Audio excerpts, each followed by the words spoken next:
په هیواد کې د اسلامي امارت له واکمنېدو سره په ټول هیواد کې د بیرغاونې چارې چټکې شوي.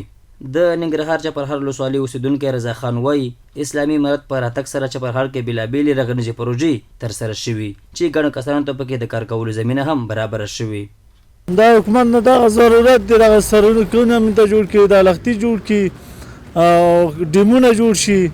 د دې ولسوالۍ یو بل اوسیدونکی اسمت الله بې وایي ترسره شوي کارونه ورته بسنه نه کوي او له مسؤلینو د استنادي دیوالونو، چک ډیمونو او پاکو اوبو رسولو شبکو د جوړولو غوښتنه کوي.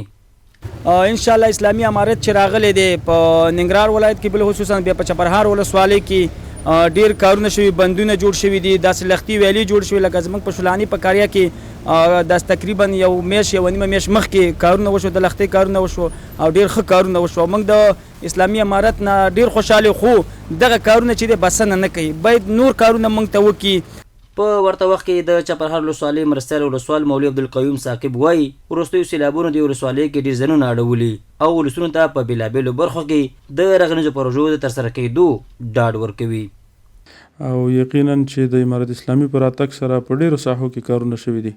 هغه که د انکشاف اتحاد په برخه کې دي، تقریبا موږ اووه شبکې د اوبو جوړې کړي چې 1,914 کورونه د هغې نه پیدا اخلي او پاکې اوبه څښي. همداسې د چک ډیمونو په برخه کې موږ 4 یا 5 چک ډیمونه په دغه 2-13 میاشتو کې ګټې اخیستنې ته سپارلي دي او په نورو کار روان دی.